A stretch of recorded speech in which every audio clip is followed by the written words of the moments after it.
नमस्कार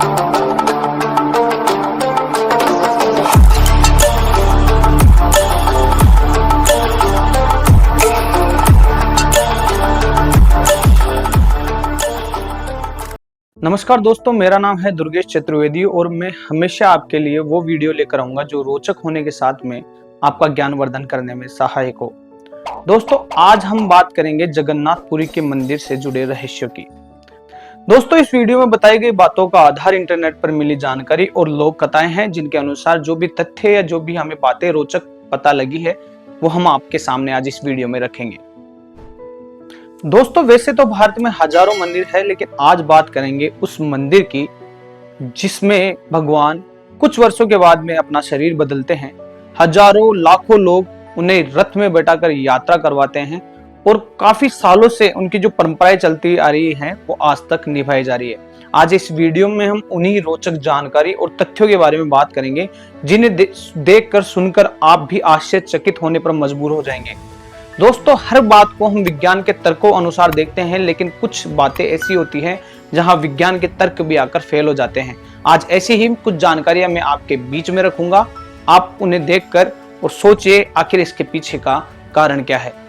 दोस्तों, पहला रोचक तथ्य यह है कि जगन्नाथपुरी के मंदिर में जो मूर्तियां हैं वो लगभग 12 से लेकर 19 साल के अंतराल के बीच में बदली जाती है, जो विशेष तिथि के दिन बदली जाती है। दोस्तों, वैसे तो हजारों मंदिर हैं, मंदिरों में मूर्तियां पत्थर और अन्य धातु से निर्मित होती है जो हमेशा निश्चित रहती है, लेकिन जगन्नाथपुरी एक ऐसा मंदिर है जहां कुछ समय बाद मूर्तियों को बदलने का नियम है।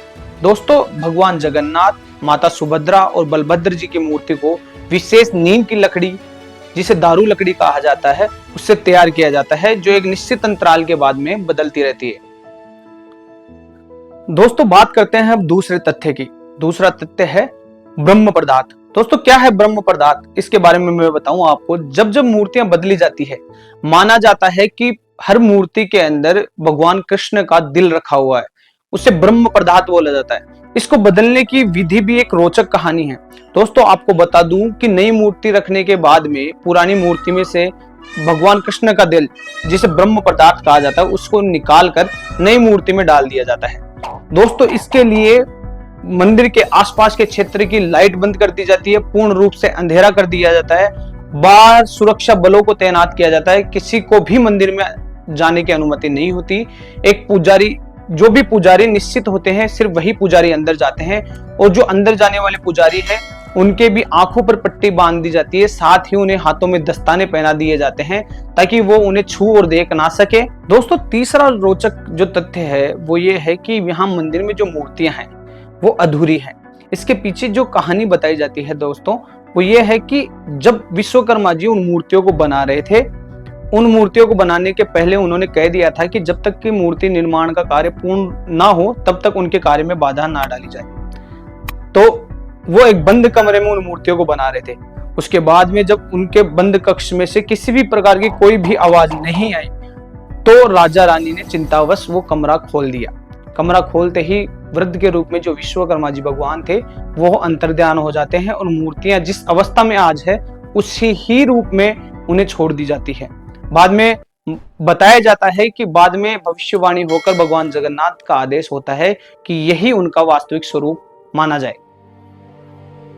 दोस्तों, जो अगला तथ्य है ये है कि भगवान जगन्नाथ मंदिर के जो रसोई घर है जहां महाप्रसाद बनाया जाता है वो काफी विशाल है। वो दुनिया की सबसे बड़ी रसोइयों में से एक है, जहां लाखों लोगों के प्रसाद हेतु कार्य किया जाता है।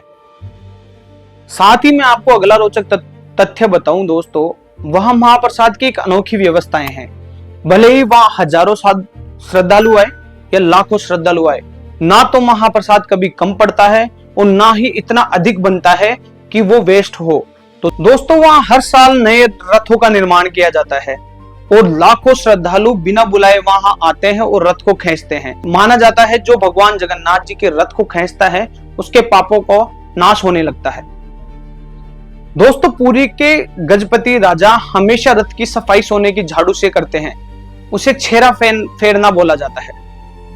दोस्तों, यहाँ स्नान पूर्णिमा के बाद में कुछ दिनों के लिए भगवान को विश्राम दिया जाता है। माना जाता है 15 दिन तक भगवान बीमार पड़ते हैं।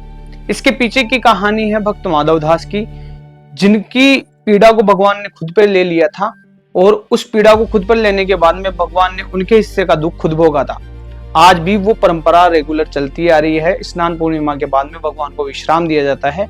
माना जाता है उन दिनों के अंदर भगवान अपने भक्त की उस पीड़ा को खुद सहन करते हैं। दोस्तों, रथ यात्रा के बाद में भगवान अपनी मौसी के घर जाते हैं। उस जगह को गुंडीचा माता मंदिर बोला जाता है।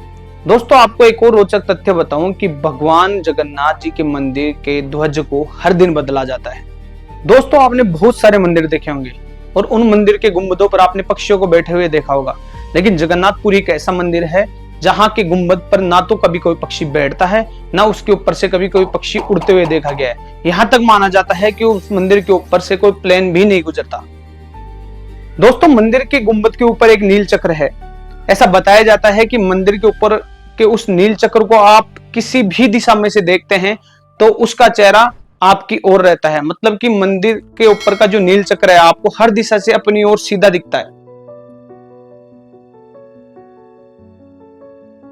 दोस्तों, अब जो बात मैं आपको बताने वाला हूं, जो रोचक तथ्य आपको बताने वाला हूं, वो एक ऐसा रोचक तथ्य है जो आपको सोचने पर मजबूर कर देता है। वो विज्ञान की सभी परिभाषाओं को उलट कर देता है। दोस्तों, वहां गुंबद के ऊपर जो ध्वज है, माना जाता है कि वो ध्वज हवा के विपरीत दिशा में लहराता है। मान लीजिए कि हवा अगर इस दिशा में चल रही है तो गुंबद का जो ध्वज है वो इस दिशा में लहराता हुआ मिलेगा।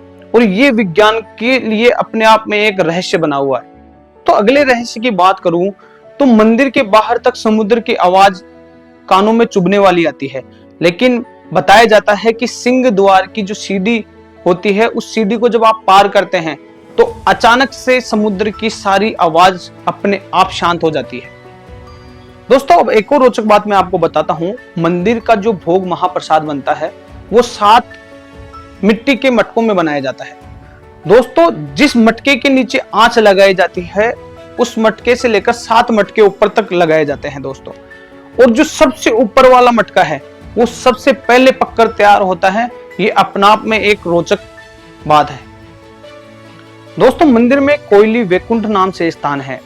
जब पुरानी मूर्तियां हटाकर नई मूर्तियां स्थापित कर दी जाती है तो उन पुरानी मूर्तियों को वहां विधि विधान पूर्वक समाधि दिलाई जाती है।